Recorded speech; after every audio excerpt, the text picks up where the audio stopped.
mindset coming? Was it as we were becoming the artists, as the people were selling things out the trunk? When did that mindset come to you? Well, I mean, when I start looking at life, and I say product outweighs talent, because look at all the people that are still successful. They're not successful because of their talent. They're successful because of the product they were behind. Look at Michael Jordan. He's successful. He can't play basketball no more, but he still make money off of Nike, off of the Air Jordans. Look at George Foreman. He made more money with the grill than any other thing that he done. And so even when you look at me, I was probably one of the first entertainers and professional athletes to have a deal with Converse. And that's when I looked at it, I'm like, okay, I got this Converse deal, but I don't own it. So the next step is creating my own brand. And I started making my own clothes. I started making my own shoes. I got the Miatas down. And then just create product. I started really saying that this product gonna be here when I'm not here. I started coming with the No Limit clothing, the female clothing. And my thing is, don't be afraid to fail. I think a lot of people get scared because they say, well, what if I fail? I failed so many times. Like this just didn't happen for me to where my company blew up and I was this big artist. No, it was the sacrificing, falling down and getting back up. Not stop, not quit. So for me, product outweighs talent. Product don't talk back. I never sold anything that got mad with me because they didn't do what they need to do in life. I think a lot of artists don't do that. Once artists get to a certain level, they're gonna be mad with the people who run the company. But product, to me, I was able to build generational wealth. I'm telling y'all, I want y'all to go out there and do the same thing. We need more diversity on these shelves when you talk about African American products. I know I might not be right now, but I'm right? So what is that like when you see the evolution of shoes now to the point where like people are walking around and going, you had this vision almost like 25 years ago? Yeah, I mean, when you talk about the foam shoe and doing it with Converse, we came up there with a long time ago, but the thing about it, sometimes you can leave before your time. And so you think that you're not getting there, you're not building, but you can't see your dreams and vision. But that's what visions and dreams is about, that you can't see it. Most people are gonna think you're crazy, most people are gonna say, I don't understand this, but that's what vision is about, being able to see something before it gets built. So I just think, I mean, I thank God all the time saying, man, if I come out the Calio project, all the stuff I've been through, and I'm able to be on the forefront of creating things, it's a blessing. I'd rather be doing that than standing on the street on the hustle. So I just want people to know that everybody got to do what they got to do, but when you get an opportunity to change and grow and build something, because people think money is the only way that you can build wealth. It's not money, it's ideas. Ideas is what's going to get you to the wealth. So keep creating ideas, no matter what. If people don't like them, if people hate on it, people jealous, it don't matter. It's your dream, it's your vision, keep chasing. So let's talk about rap stacks. In the industry, we don't really have an understanding of how it works. So what was your journey as far as rap stacks, and talk about, you know, even the process of getting it into grocery stores and mom and pop stores, stuff like that? So yeah, I'm gonna have one of my guys bring that white bag out for me. I want to show you. That process with James Lindsay was incredible because James Lindsay is a visionary. I mean, he put chips in a bag, mixed them up, put different products there, and I call him the Willy Wonka because the Black Willy Wonka, because this guy has a vision of making the best tasting chips and products and stuff like that. So coming from Philadelphia, I didn't expect that. A lot of people didn't believe. But when we partnered up, man, we really changed the game. We went from chips to noodles to create all type of different products. And James was just the other day ringing the bell on Wall Street, showing y'all that's how we build real wealth, to be able to take companies public. And so that's the thing that we need to be taught, because we don't understand it. We think that, oh, I'm going to make a whole bunch of money off of the things that I create.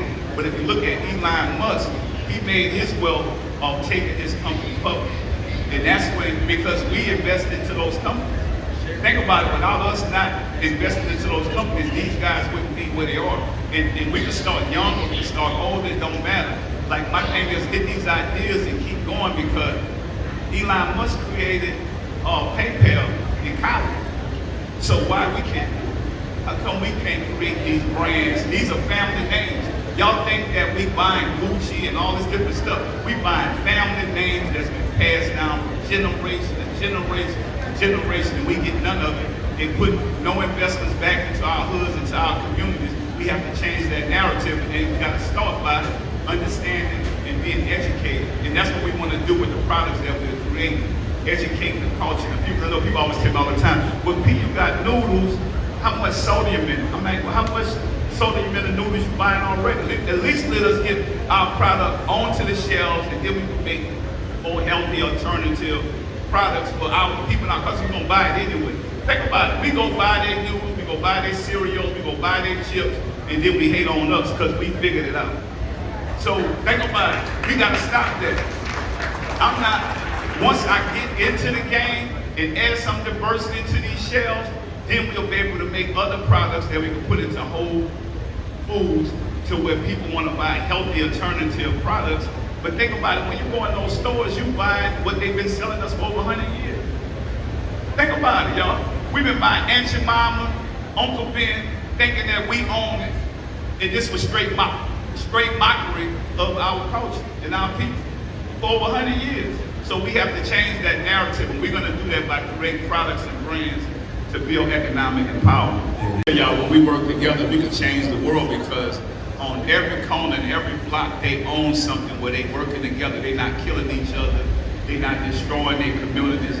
They are rebuilding, they're developing, they're building these communities and cultures bigger. We worry about who got what, man, what kind of car he got, how he did that. Like, we destroying each other. Because think about, when I look in Beverly Hills and you see Rodale Drive, you see the same stores on each block selling the same thing, and nobody killing each other.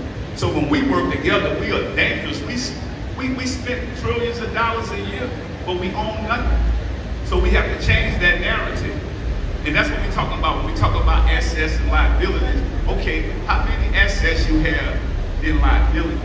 Because a lot of us have more liability than assets. You brought up a good point with the stock market. We just came from Wall Street last week, and I feel like a lot of times we don't scale businesses. We don't even have the idea of scalable businesses, because there's over 3,500 companies on the stock market and 12 are black owned. So that's like less than a percentage of 1%. So when you think about it, it's like, as you said, that's really the real wealth to build wealth. $1 billion of wealth is through publicly traded markets. So when we're starting brands and we're starting, clothing lines, stuff like that, we're not thinking that this is going to become a publicly traded company.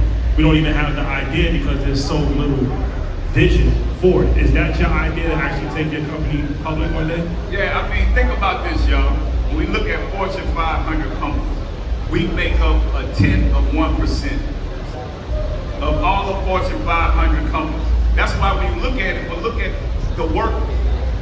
We make up 75% of all these Fortune 500 companies, seeing people that look like us working for these companies at the entry-level position. We have to change that narrative, and the only way to change that narrative is we're going to have to start creating more products and brands. And also, if we're going to take our company public, we're going to have to go through that process. It's not an overnight process. Building a great team, people around you that can build that infrastructure to say, you know what, before I sell my business, let me go take it public and let me go make some real money. Because that's how Elon Musk was able to make all these cars. It was like he was in a struggle like anybody else. So think about it. We believe in that Tesla and said, you know what, this gonna blow up. Let me put some money into it while we can.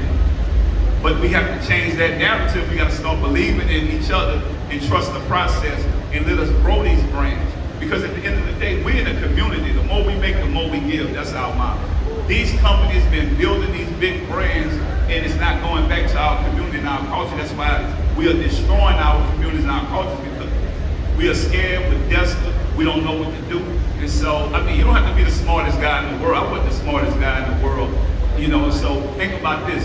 Growing, keep educating yourself, putting the work in, and getting experts on your team. So my thing is, we got to play chess and stop playing checkers. Yeah, that's interesting. So babies, or whether it's entrepreneurs like Big Go, who are on those bets. Can you talk about the market and the very intentionality of this?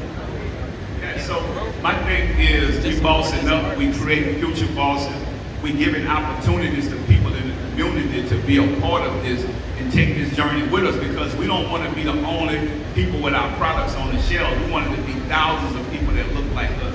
That's the only way we're going to build economic empowerment. So my thing is, we got to stop hating on each other, come together, build, and help each other. So my thing is, if you really want to do something like learn from my mistakes, learn from the good things that I was able to create. Stop getting caught up thinking that, well, I can't do this, this guy needs so much money. I created my business with $10,000. So that just let you guys know you don't need millions of dollars to do this. I started my business with $10,000. I also took $25,000 and gave it to Michael Jackson attorney because I was seeking information and knowledge. So don't be afraid to invest in yourself, and that's what this is about today. Everybody that's out there, how many people got dreams and goals? Put your hands in. See, this is a beautiful thing. How many people willing to invest in themselves? Put your hands up. So I just want to tell y'all something. Keep your hand up for 1 minute. I just want to tell y'all, you are your best investment. Don't give up on yourself. There's no limit to your dreams and goals. Put your trust and faith in God, and nothing is impossible. I love y'all.